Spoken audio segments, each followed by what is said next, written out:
Selamünaleyküm hürmetli yurttaşlarım. Yine bu arada iş çayımıza geldik. İş çaylarımız yine görüşeniz mümkün. Ucu başkaca birine normal çayda oylamamız 3 askıya ve oturmalı çayda buluyorsunuz yine. Bu şeyin çok kez ötkemiz. Birinin 1 metre ötkemiz. Yenini şuna atıp kilos etkiyor. Bir de bir dam alaş meskeni boğan. Bilen sete bir biraklı olsa bal mükür buladı. Muramırla buladı. Peslerem, tilerem. Kime iş hizmetlerimiz gerek olsa havalaşarıyla telefon numarlarımız 95'lik 745 13 12. O hizmet bulsa açsansın taklap veremiz. Devam edemiz.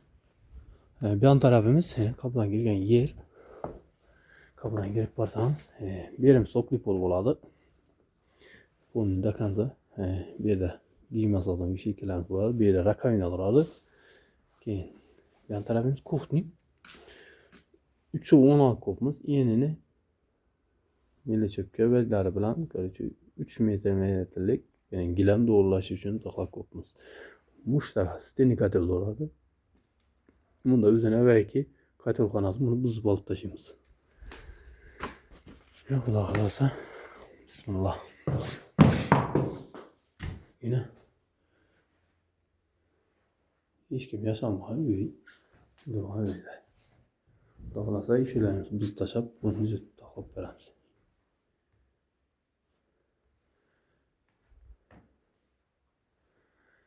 Kime hizmetler gerek olsa telefonlasanız da köngülde çok gedip veremiz yine.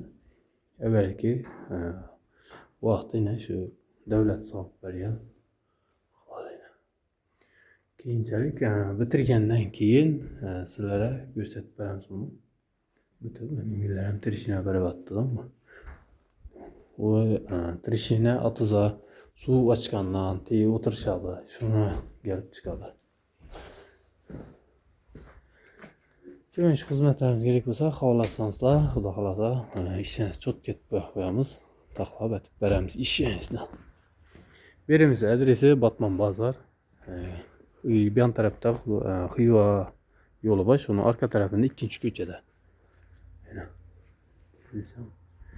Balandligi 2 depman geçirəsilər 470 sap ağaç alın bu yoldan. Ama balandlik ucu önünü açıp tuttu.